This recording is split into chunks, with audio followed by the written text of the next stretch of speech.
Hey guys, Vic here with episode 10 of Matching Pack. We are popping open a silver premium pack because we lost all 3 matches in the last episode, which wasn't great, but we will get some wins in this episode, I promise you that. We get another English silver centre back, which is quite good. We can add him to the pile. Taylor off of Charlton. We get a squad fitness as well, which is never a bad thing, really. If I was just opening these packs for the sake of it, I'd almost make my money back on that pack. So that's not the worst pack in the world ever. We have...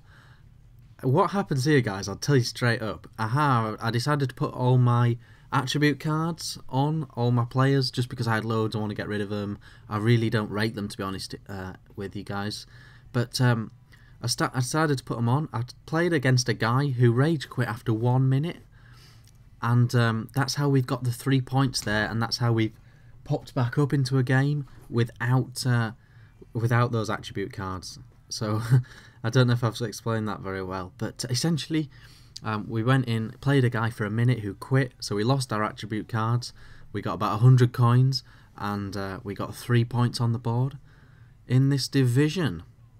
So, we get drawn up against this fella who has Moreles and Sturridge up top, very pacey combination, and he gets off the mark with a tramp as well, which is good. He has Turat and Kagwa as well, which is very good, but Demba pops up for us to level things up, and from that point onwards, guys, it felt like ours to lose. Maiga doing work on the edge of the box before slotting home.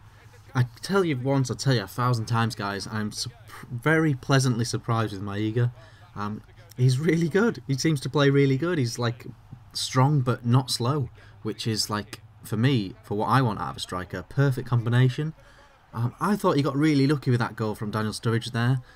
It was a bit of a funny one. I think it's a bit laggy, and I don't know, the way it went through the defender's legs, and he was slightly off balance when he shot and all that sort of stuff. But... Selavi, Joey Barton pops up with the penalty, and that puts us back ahead, and a lovely finish from Demba allows us the guaranteed win at 4-2, which is what the match finishes, I think. Actually, he gets another, but I have had to cut that short because I've got too much footage to show you guys. You can see in the stats, though, we dominated the game, but that pace of Sturridge against silver and bronze defenders is always a threat. We pop open a gold premium pack at this point, and we get Wilhelm, I think. I'm not exactly sure who that is. Oh, it's the goalie dude. He's slotting into my Brazilian unit, which is I think I've got 6 Brazilian players now in that lineup on one of my other squads, and we managed to get Sidwell from Fulham, who we already have, unfortunately. So we've done well to get a duplicate player, even though we've only opened like X amount of packs. But that is the luck of the draw. So we'll play this game, and then I will tweak the squad. I think I turn it into an all BPL squad after this match, which is no bad thing at all. We get up against this fella who has Hernandez up top. You know how I feel about him. I think he's brilliant and OP in this game. And Kagwa again, and Dembele as well in this team. So a pretty solid team. But what I will tell you guys, this purely my personal preference, my personal opinion, I am not a fan of the 4-2-3-1. It just doesn't do it for me, unfortunately.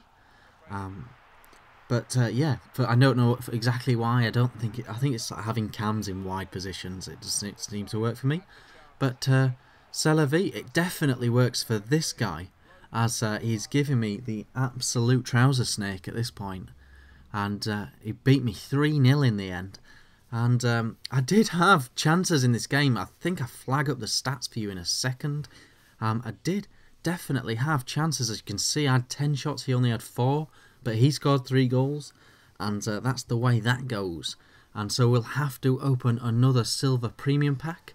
But on this occasion, we get lucky, guys. We get exactly what we want. We get a BPL pacey left back. Olivedo, who is an Everton kid. And yeah, he is perfect. He's exactly what we wanted. Apart from the fact he's got a back five formation. I'll try and sort that out at some point. But he has solved our problems perfectly. As you can see here, we now have an all BPL 11 and 84 chemistry with it as well. And we'll get into another match and we'll give someone a right good spanking, because that's what we've got a team to do now. We get drawn up against this fella who has Falcao, Benzema and Sanchez, so never going to be easy against this guy. And he gets off the mark actually with Sanchez header at the back post. And it was an uphill struggle from this point, guys, but we will endeavour to make the fight back at this point, which is what we do. Nolan's sister himself, Kevin Nolan, slotting home and doing the bird walk, which I think is like one of his actual celebrations. Is that right? Let me know, West Ham fans, if there's any watching. One thing with this guy, he had very, very attacking lineup. I've talked about work rates a lot, guys, and work rates, I think, are so important in FIFA 13, and should never overlook them. His work rates were a bit mental. All his midfield wanted to go forward, and his fullbacks wanted to go forward. So I got him on the counter-attack 3 times, I think, in this match, and I didn't even have counter-attack on as a setting. You know, that's how attacking his team was, and ultimately that's how we picked up the win against this guy. We picked up the 4-1. We'll open a gold premium pack in the next episode. Thanks for watching, guys. I've been FIFA Vic. Any problems, let me know in the comments. Cheers.